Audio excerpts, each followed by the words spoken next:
Welcome to the Freedom from Overweight program. Hi, I'm Harry Moore. I'm the founder of the Freedom from Overweight program. Welcome you to today's video, Getting to Know Uncle Harry. I've been working on managing my weight since 1967. This is me at my highest when I was over 300 pounds.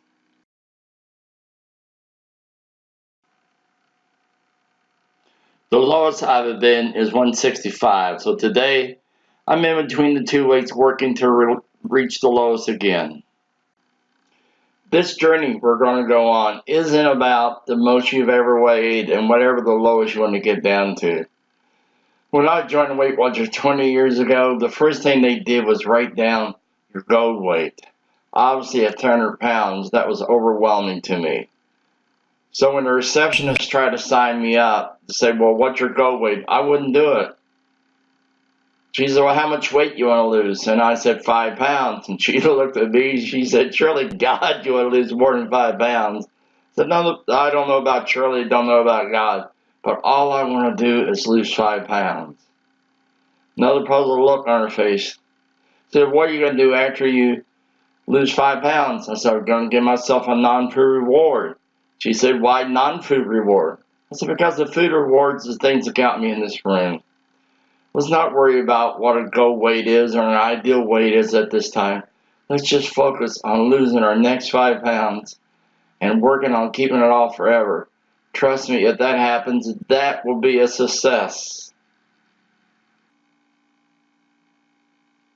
I didn't have a weight problem growing up. I was 18 years old and had a healthy weight before I started college in the fall of 1967. Most people have heard of the Freshman 15. That's when many people go away to college. They gain 15 pounds their first year of college. Of course, I always thought of myself as a high achiever. That's why I gained 60 pounds before my next birthday. In reality, what I discovered in college was a fear of failure. At that time, nobody in my family had ever earned a college degree. Honestly, I didn't know if I was going to be the first one to earn a degree or not. So instead of dealing with my fear of failure, I would numb myself with high-calorie foods, and a lot of them.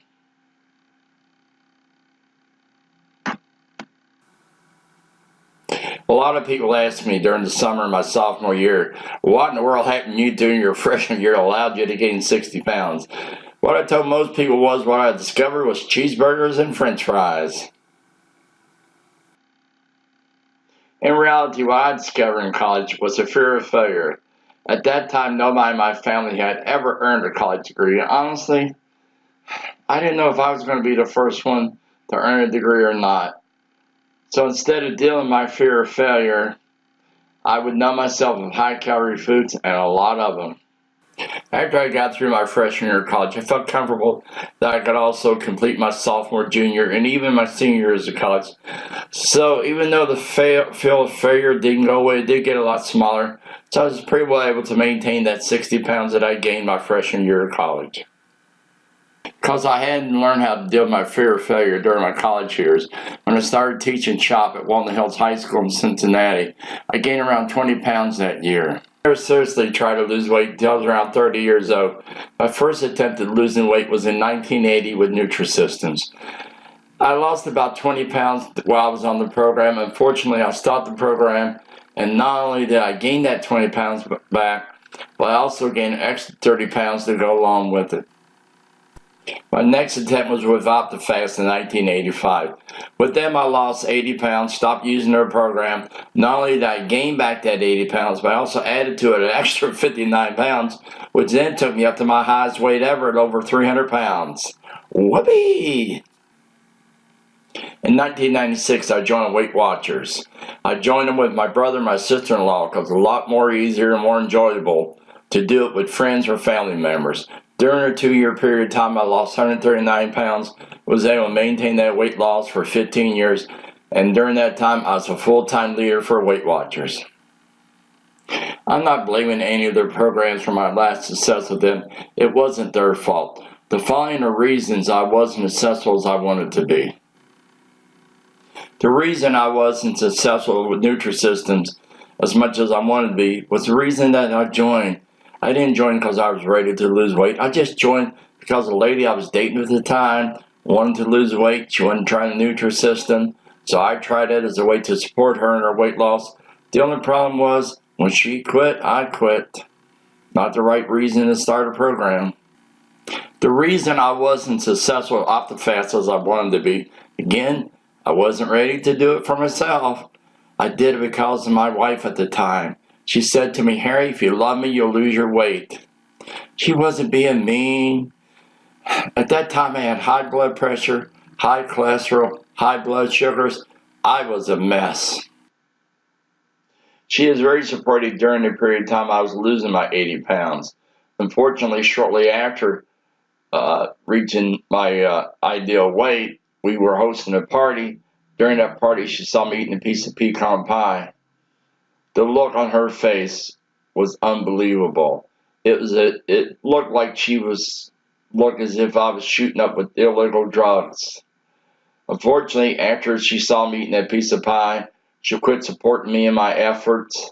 The only reason I was losing the weight again was to show her how much I loved her and cared about her. If she wasn't supporting me, then why should I go on? Again, the wrong reason to be trying to lose weight. What I finally had to realize was that I didn't have a weight problem. I thought once I got down to a certain weight, I didn't have a problem anymore. If I didn't have a problem, I could go back to that old lifestyle that I enjoyed living so much. The only problem with that theory was when I went back to my old lifestyle, not only would I gain all the weight that I lost during every program, it would also bring extra weight back with it. So when I started this program, I weighed more than I ever did in my life. So what I finally realized from our previous attempts to lose weight before joining Weight Watchers was this: I'm an emotional overeater. I really want to stress the overeating part of this. For some reason, the weight loss industry does not want to recognize that we're emotional overeaters. They do recognize we're emotional eaters. The problem with that statement is all eating is emotional, which within itself isn't bad. The problem is we're emotional overeating. Why do we emotional overeat? The answer to that is really quite simple. We're taught, especially in America, we don't have to be uncomfortable, physically or emotionally uncomfortable. So when we're not comfortable being uncomfortable, that's when and I suspect you, start emotional overeating. Until we become comfortable being uncomfortable, then it's always going to be difficult for us to manage our weight. I will discuss more about emotional overeating in greater details in an upcoming video. During the 15 years I was a Weight Watcher leader, I had over 500,000 personal member contacts. I led more meetings than any other leader. I assisted more members in losing their weight to reach a healthy goal weight. I assisted more members to lose 100 pounds or more. I am also the national spokesperson for the American Heart Association for their Heart of Diabetes campaign, where I did a public service announcement of Randy Jackson of American Idol. I've also been featured in Cincinnati Magazine, where I was called New You Guru. I also featured in a national health magazine and in Cincinnati Enquirer several times. I welcome all comments, good or bad, regarding this video or any other videos you may have watched, plus all suggestions you may have for future videos. If you have any questions or concerns, please contact me at harry@freedomfromoverweight.org.